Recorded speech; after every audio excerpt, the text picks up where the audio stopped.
Selamat pagi teman-teman semuanya. Kita ketemu lagi dalam mata kuliah Fenomenologi Agama. Pembahasan hari ini agak sedikit abstrak daripada sebelumnya, karena kita akan membahas mengenai mistisisme. Lebih tepatnya mistisisme sebagai sebuah pengalaman religius di beragam agama. Nah, karena temanya cukup berbeda dari tema-tema sebelumnya, saya akan mencoba membahasnya pelan-pelan dengan teks yang sudah saya berikan kepada teman-teman. Bisa diunduh di laman Lumen. Teksnya sendiri berjudul Mistisisme Pengalaman Mistik dalam Beragam Agama. Nanti kita akan membahas mengenai bagaimana mistisisme dalam agama Buddha khusus aliran Zen, kemudian dalam Hinduisme, kemudian kita juga akan membahas mengenai tasawuf atau mistisisme dalam lingkungan umat muslim, kemudian kita juga akan membahas mengenai mistisisme dalam lingkungan gereja. Dalam hal ini gereja Katolik maupun Protestan. Baik, yang perlu teman-teman semua pahami dahulu adalah mengenai kata mistis. Dalam tulisan saya memulainya dengan pembongkaran cara kita memaknai kata mistis itu sendiri.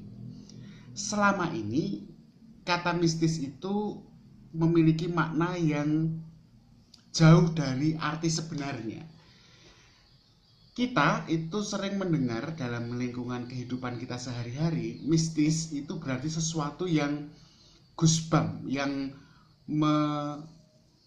membuat bulu kuduk berdiri gitu. Jadi kata mistis selalu dekat dengan entitas roh halus atau dunia yang lain, dunia yang mungkin menakutkan gitu ya, dengan hantu, dengan segala macam pembahasan-pembahasan paranormalitas gitu ya. Meskipun sebenarnya itu tidak sepenuhnya salah, tetapi makna mistis sebenarnya tidak ada hubungannya dengan itu semua. Kata mistis atau mistisisme yang kemudian berasal dari bahasa Yunani, yang berarti tersembunyi, yang berarti menyembunyikan, yang berarti bersifat misterius, itu lebih dalam konteks hubungan antara manusia dan Tuhan. Jadi bukan dalam konteks dunia perhantuan gitu. Jadi mistis itu maksudnya adalah sebuah hubungan yang khusus antara manusia dan Tuhan, di mana manusia itu merasakan penyatuan dirinya dengan Tuhan. Bahkan ekstrimnya manusia bisa merasakan bahwa ya, saya adalah yang ilahi itu sendiri. Dalam arti bukan kemudian dia menganggap dirinya Tuhan, tetapi Tuhan yang sudah ada di dalam dirinya itu menjadi satu dengan dia, bercampur gitu. Nah, dalam bagian pertama yang saya tuliskan dalam teks itu adalah pemahaman umum mengenai mistisisme. Mistisisme itu dipahami dalam dua hal. Yang pertama, penyatuan diri manusia dengan Tuhan atau yang ilahi atau daya kodrati. Kalau memang, karena ada sejumlah agama tertentu yang tidak menempatkan Tuhan dalam bentuk yang person atau mempribadi, tetapi dalam bentuk sebagai daya, sehingga arti dari mistis dalam agama tersebut ya tentu saja menyatukan dirinya dengan daya yang adikodrati, daya yang kuasa, daya yang mutlak itu. Tapi bagi agama yang menempatkan Tuhan sebagai sebuah pribadi atau mirip dengan person atau manusia, ya berarti manusia itu menyatukan dirinya dengan person ilahi itu, person yang absolut atau yang mutlak itu. Nah, itu pengertian pertama. Ada juga pengertian yang kedua, yaitu bahwa eh, dipahami bahwa yang namanya mistisisme itu berarti Tuhan yang hadir di dalam diri manusia. Kalau yang pertama tadi, manusia yang aktif, ya, aktif menyatukan dirinya.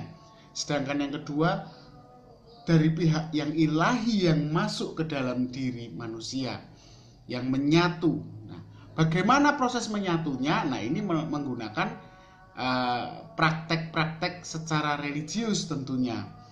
Ada yang bermeditasi, ada yang bertapa, ada yang menjalani sebuah laku tertentu secara spiritual. Dan itu biasanya berbeda-beda di setiap agama.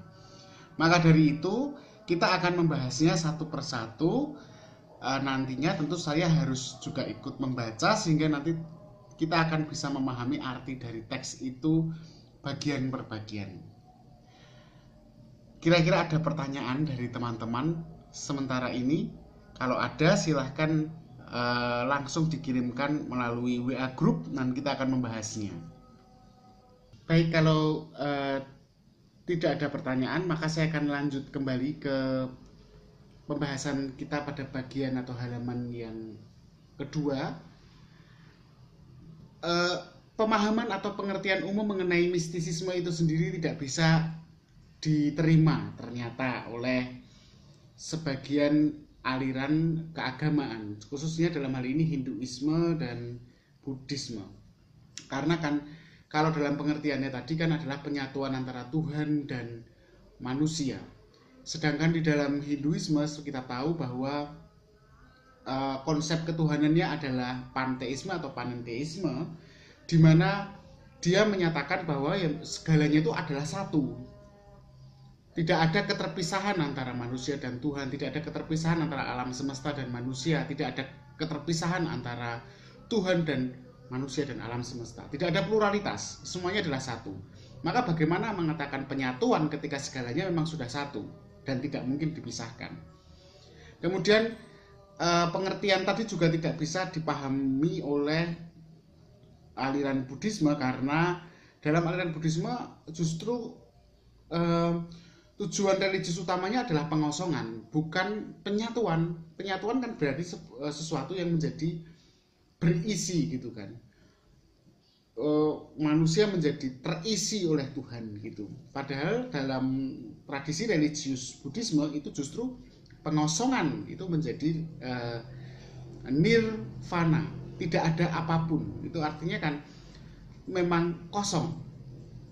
Nah, sehingga Hinduisme dan Buddhisme sendiri punya jenis mistisismenya sendiri yang berbeda dari pengertian umum tadi mengenai penyatuan diri manusia dan Tuhan. Lalu apa pengertian dalam kedua agama tersebut atau kedua aliran kepercayaan tersebut? Dalam tulisan saya pada bagian pertama saya akan menyoroti mengenai gambaran mistisisme dalam agama Buddha atau aliran Buddhisme, tetapi khusus karena ada begitu banyak aliran di dalam Buddhisme itu sendiri. Ini khusus mengenai aliran Zen yang hidup di Jepang, di Cina, dan di Korea Selatan.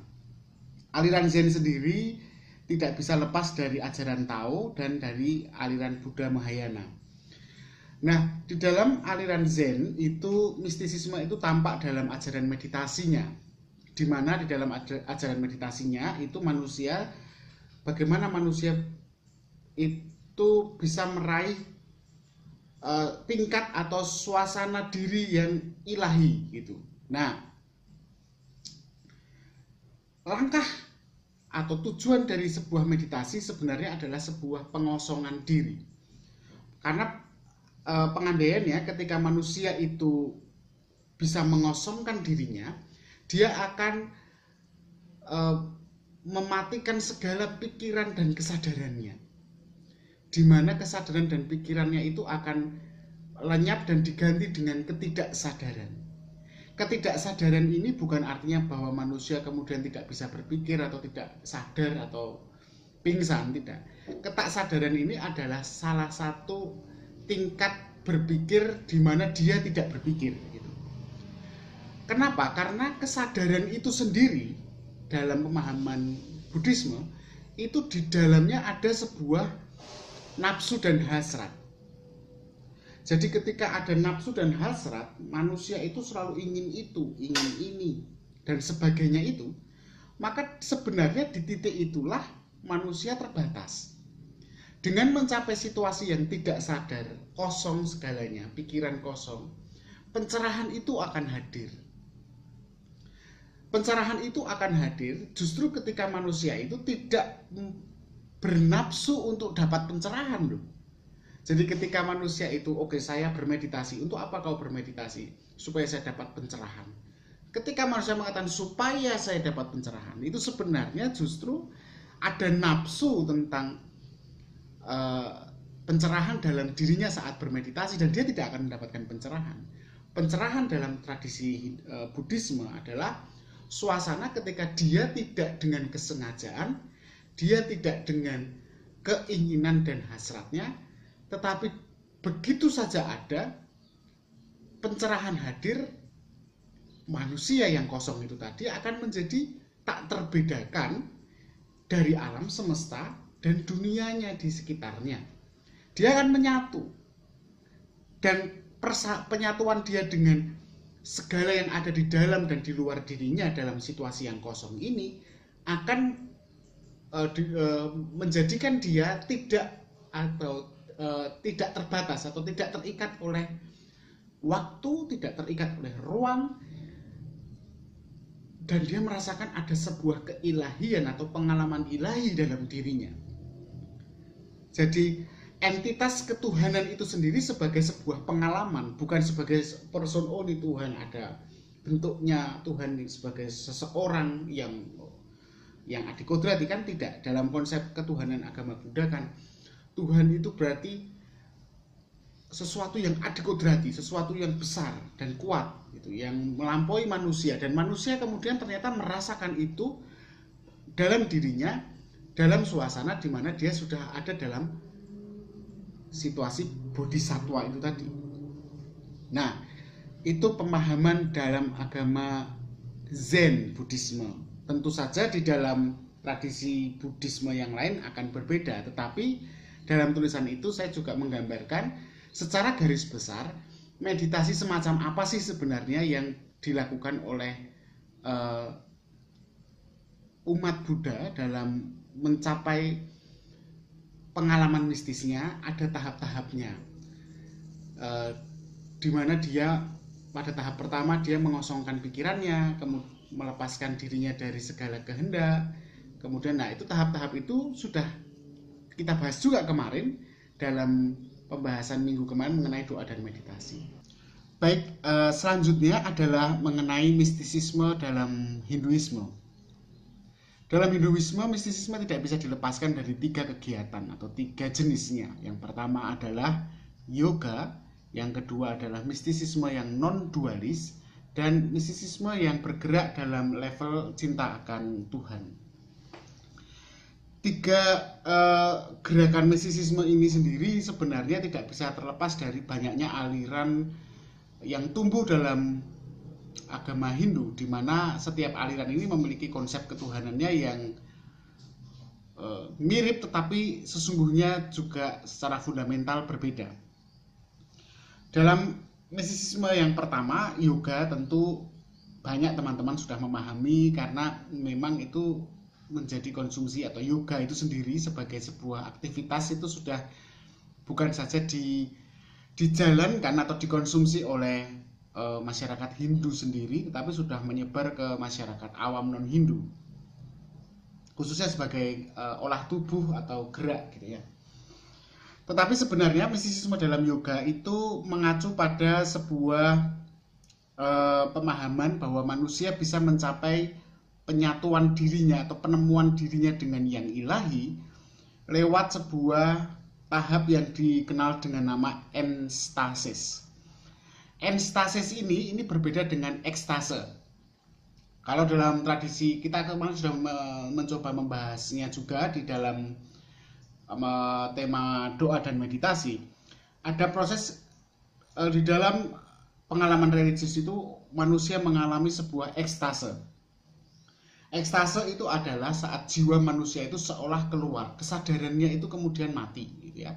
Dia keluar dari tubuhnya mengalami sebuah ekstase, sebuah ketidaksadaran itu ya, ketidaksadaran di mana dia kemudian dalam ketidaksadarannya itu ada dua kemungkinan, dia menyatu dengan yang ilahi atau yang ilahi merasuk ke dalam dirinya. Itu kan proses ekstase. Kalau ini enstase atau enstasis, di mana yoga itu sebenarnya ingin mengembalikan manusia ke dalam jati dirinya yang terdalam, sehingga di dalam dirinya dia menemukan jati diri yang ilahi itu sendiri. Jadi enstase itu artinya berdiri dari dalam. Kalau ekstase itu berdiri dari luar. Nah, pengalaman mistik yang terjadi dalam laku yoga itu adalah ketika manusia itu mencapai titik terdalam dari dirinya sendiri. Dan di dalam dirinya sendiri itulah dia akan menemukan sifat-sifat yang ilahi. Karena seperti kamu katakan tadi, di dalam Hinduisme itu ada dua konsep ketuhanan yang berkembang, yaitu panteisme dan panenteisme. Kita sudah bahasnya pada bab-bab sebelumnya mengenai konsep ketuhanan. Nah, jenis pengalaman mistis yang kedua itu adalah pengalaman mistis yang non-dualis. Artinya bahwa tidak ada dualis, dari kata dual, pembedaan Tuhan dan manusia, Tuhan dan alam semesta. Itu kan dua kan, dua entitas yang berbeda. Dalam pemahaman non-dualis ini, dunia itu, realitas itu sebenarnya hanya satu, yaitu Tuhan. Manusia itu ada nggak? Nggak ada, karena manusia itu Tuhan. Alam semesta ada nggak? Tidak ada, karena alam semesta itu juga Tuhan. Dimana semuanya itu menyatu ke dalam diri Tuhan, atau Tuhan yang berada di segala hal. Jadi di luar Tuhan tidak ada apapun. Nah, dalam laku non-dualis ini yang dijalankan dalam aliran mistik di Hinduisme, manusia itu hanya mengaktifkan kebersatuannya itu.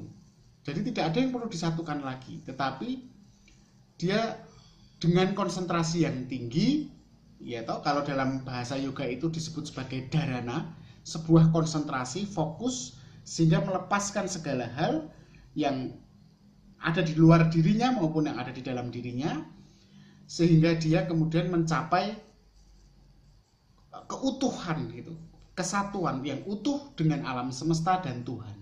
Nah, pengalaman itu kemudian menjadi pengalaman mistik di dalam Hinduisme. Nah, yang menarik adalah yang ketiga. Yang ketiga ini adalah laku mistik cinta akan Tuhan, atau yang digerakkan dengan cinta manusia kepada Tuhan. Nah, ini agak lucu loh. Tadi katanya menyatu, tidak ada keterpisahan antara manusia dan Tuhan. Katanya panenteisme atau panteisme. Menariknya di dalam aliran Hinduisme ini juga mereka juga menjalankan sebuah konsep monoteisme, dan itu muncul dalam Bhagavad Gita. Nah, praktek ketiga dari pengalaman atau laku mistisisme agama Hindu ini lebih lekat dengan kitab Bhagavad Gita. Kalau yang kedua tadi, kalau yoga itu dia muncul sebagai sebuah tradisi yang bahkan dipercaya sebelum Hindu itu lahir. Tetapi di yang kedua tadi, laku mistik non dualis itu sangat lekat dengan kitab Upanishad yang ditulis oleh Resi Vyasa. Sedangkan kalau cinta akan Tuhan ini, yang bentuk yang ketiga ini sangat lekat dengan Bhagavad Gita, kitab Bhagavad Gita. Di mana intinya begini, manusia itu pada dasarnya itu keilahian di dalam dirinya itu digerakkan oleh cinta. Karena sifat cinta itu adalah cinta tidak terbatas. Cinta kan tidak bisa dibatasi. Apalagi ini cinta kepada Tuhan, di mana Tuhan adalah sesuatu yang tidak terbatas juga. Ketidakterbatasan kepada ketidakterbatasan itu menimbulkan sangat atau multiple ketidakterbatasan, boleh dikatakan begitu. Jadi ketika manusia itu dengan cintanya terdorong untuk mencintai Tuhan, dan dia menjalankan sebuah laku asketis ya, atau laku membatasi dirinya sedemikian rupa, mengorbankan dirinya sedemikian rupa, siksa diri gitu ya, sedemikian rupa, mati raga sedemikian rupa demi cintanya, kebersatuannya kepada Tuhan, maka di situ ketidakterbatasan itu menjadi mungkin dalam diri manusia, dan manusia kemudian akan menyatu dengan Tuhan. Nah, saya akan coba cek dulu di dalam teks-teksnya ini supaya tidak ada yang terlupa. Nah, dalam hal ini manusia harus memiliki, karena dia memiliki cinta, tentunya cintanya ini, ya ini yang harus dibedakan juga.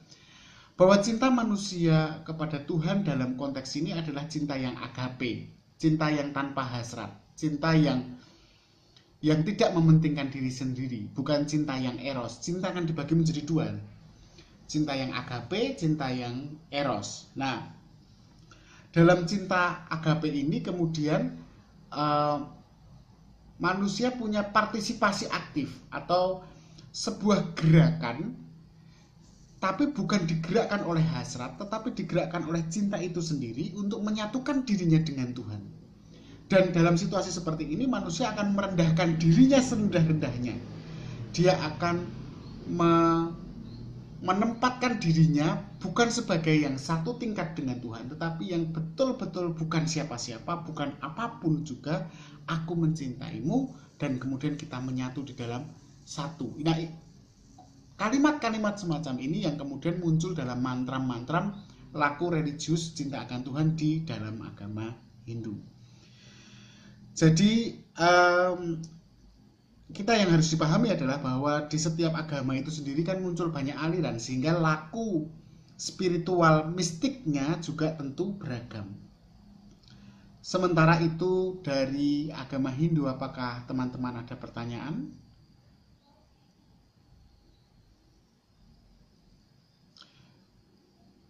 Baik, kita akan mencoba membahas yang berikutnya mengenai mistisisme dalam agama Islam, atau kemudian sering dikenal sebagai istilah tasawuf. Dengan pelaku tasawufnya dikenal dengan nama sufi. Tasawuf sendiri itu mulai berkembang sejak awal lahirnya Islam. Sebagian ulama meyakini seperti itu. Tetapi mulai berkembang dan mulai dikenal oleh banyak orang itu kira-kira pada tahun 661 sampai tahun 750, atau pada saat kekhalifahan Umayyah. Sebenarnya apa arti dari tasawuf itu? Tasawuf itu dalam bahasa Arab artinya menjadi. Kata menjadi ini tentu mengacu pada finalitas atau pada tujuan akhir manusia sebagai pribadi yang suci jiwanya dan jernih akhlaknya. Dan dalam situasi seperti itulah manusia akan mencapai jahir. Dalam bahasa Arab jahir artinya adalah pencerahan, artinya adalah terang, jelas. Dan disitulah dia akan menemukan sebuah kebahagiaan abadi. Bagi kaum sufi atau pertapa atau praktisi tasawuf, kebahagiaan itu dicapai, kebahagiaan sejati tadi itu terjadi kalau manusia bersatu dengan keilahian Allah Subhanahu wa Ta'ala. Artinya ketika dia mencapai persatuan dirinya dengan Tuhan. Nah, dalam perkembangannya tidak seluruh aliran agama Islam menerima keberadaan tasawuf. Ada pula sejumlah aliran yang menganggapnya sesat, tetapi secara objektif tasawuf ini sendiri banyak berkembang dan diterima dalam aliran Islam Sunni. Nah, sufi itu sendiri kalau dalam bahasa yang lain juga sering disebut sebagai wali ya. Dalam konteks penyatuan diri manusia kepada Tuhan ini, tasawuf mensyaratkan manusia harus bermati raga, menekan dirinya sedemikian rupa, dan membatasi dirinya sedemikian rupa hingga dirinya menjadi murni dan hanya digerakkan oleh cinta. Cinta di dalam tasawuf ini disebut sebagai mahabbah atau cinta yang tanpa syarat. Maknanya mirip dengan agape, bukan cinta yang bernafsu. Karena di dalam tradisi muslim cinta yang bernafsu disebut sebagai ishq atau eros dalam bahasa psikologisnya. Nah, cinta ini agak-agak mirip dengan Hindu, tetapi cinta ini mendorong manusia untuk melepaskan cinta dirinya, untuk melepaskan cinta nafsuistiknya menjadi cinta yang lebih menyibukkan diri kepada Tuhannya. Satu lagi catatan yang penting bahwa tasawuf ini tidak bisa dilepaskan dari zikir atau semacam ungkapan pujian kepada Tuhan yang dilakukan setelah umat Islam melakukan sholatnya.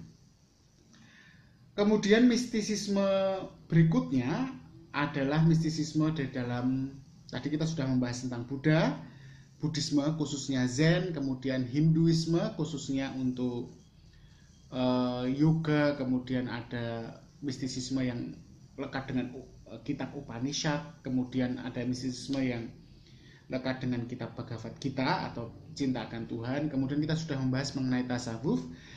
Yang terakhir kita akan membahas mengenai mistisisme di dalam gereja.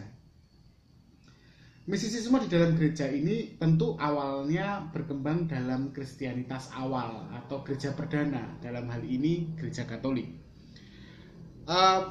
Dalam perkembangannya mistisisme ini muncul dalam beberapa macam jenisnya. Misalnya pertama adalah mistisisme dalam arti penyatuan jiwa manusia dengan Tuhan, yang kemudian disebut atau dikenal dengan nama teosis. Itu yang kedua. Yang pertama itu, yang kedua adalah teosis. Teosis itu adalah manusia yang mengalami sebuah kualitas ilahi dari Tuhan, gitu.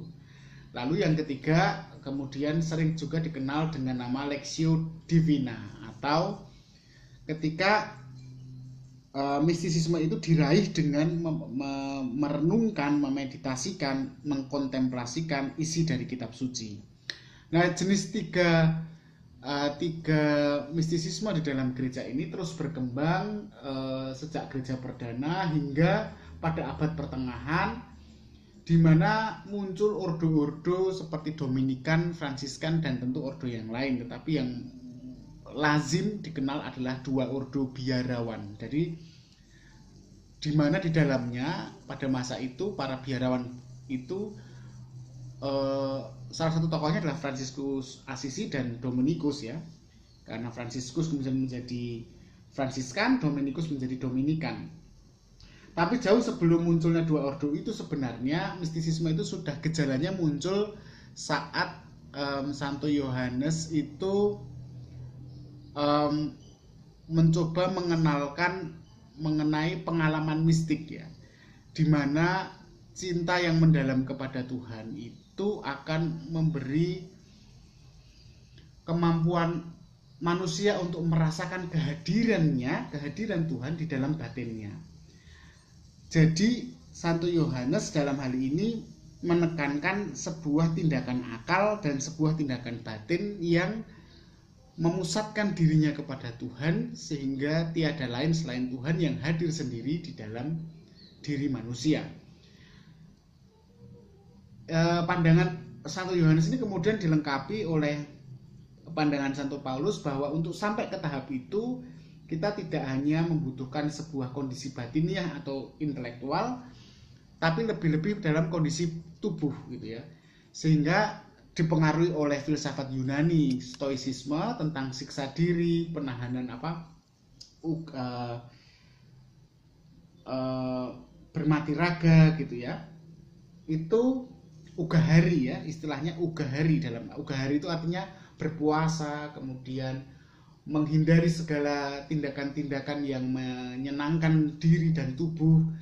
Nah, dengan mati raga dan puasa dan latihan rohani ini, manusia justru menjadi siap untuk hanya berfokus kepada Tuhan, dan Tuhan akan hadir dalam diri manusia itu sendiri, entah lewat kata batin, kata hati, entah lewat penampakan, ya, karena kemudian dalam tradisi gereja itu juga muncul banyak penampakan, entah itu penampakan Tuhan sendiri atau penampakan Bunda Maria dan sebagainya itu. Nah, khusus untuk latihan rohani ini sendiri juga berkembang dalam tradisi ordo lain yang tidak secara khusus menyatakan dirinya sebagai ordo pertapa, tetapi latihan rohani ini juga berkembang dalam ordo yang sering dikenal sebagai Serikat Yesus atau Yesuit, di mana di dalamnya ada latihan rohani yang diperkenalkan pertama oleh Santo Ignatius. Dalam perkembangan selanjutnya di tahun 1517 sampai 1648 itu muncul yang disebut sebagai reformasi Protestan, di mana dalam sejarahnya gereja Katolik itu lalu mengalami sebuah perpecahan. Gereja Katolik Ritus Barat Roma yang menetapkan dirinya di bawah kepemimpinan Paus, kemudian ada yang keluar dari organisasi kepausan itu dan mereka menamakan dirinya sebagai gereja Protestan atau Kristen, yang nantinya juga akan mengalami perpecahan dan menjadi begitu banyak aliran-aliran Kristiani. Nah, tokohnya itu tentu saja banyak dikenal seperti Martin Luther, Jean Calvin atau Johannes Calvin, dan Ulrich Zwingli. Nah, dalam reformasi Protestan ini mistisisme tidak terlalu mendapatkan tempat karena mistisisme ini kan bergerak dalam tahap dalam wilayah batin, dalam wilayah afeksi, dalam wilayah perasaan, dan dalam wilayah semacam itu justru menurut Protestanis atau seorang pelaku dan pengikut Protestan itu membatasi manusia dalam hidup religiusnya, sehingga mereka lebih mementingkan daripada alih-alih afeksi, perasaan, batinia, sesuatu yang metafisis, mereka menempatkan ajaran dalam situasi yang doktriner, dalam pengetahuan intelektual doktrinal, sehingga segala keajaiban, sesuatu yang sifatnya mistik itu kemudian ditinggalkan. Namun tidak seluruh gereja Kristen itu menolak mistisisme. Gereja-gereja Kristen non Katolik itu ada yang masih menerima mistisisme dalam laku religiusnya. Salah satu misalnya sebagai contoh aliran Metodis, aliran Episkopal, aliran Lutheran, Presbyterian, gereja-gereja lokal seperti gereja Jawa, kemudian ada juga gereja Pantekosta dan Karismatik, itu gereja-gereja di luar struktur organisasi gereja Katolik Roma, itu mereka masih juga menerima pemahaman mistik atau tradisi mistik di dalam gereja. Baik, itu pembahasan singkat kita tentang mistisisme dalam beberapa agama, belum semua agama, tetapi agama-agama yang terkait dengan kita. Pada akhir tulisan saya sudah menyimpulkan beberapa hal mengenai apa itu mistisisme setelah kita melihat seluruh keberagaman konsep mistisisme. Setidaknya ada 4 atau 5 ya, ada 5 kesimpulan yang Anda bisa baca sendiri. Dan bila mana masih membingungkan atau mungkin Anda tidak mengetahui sungguh mengenai konsep mistisisme ini sendiri, teman-teman bisa menanyakan lewat WA group dan kita akan mendiskusikannya pelan-pelan dan semoga akan bisa menjadi tuntas. Terima kasih teman-teman atas pertemuan kita hari ini. Kita akan ketemu lagi minggu depan. Tetap semangat menuju akhir semester perkuliahan kita. Terima kasih dan selamat siang.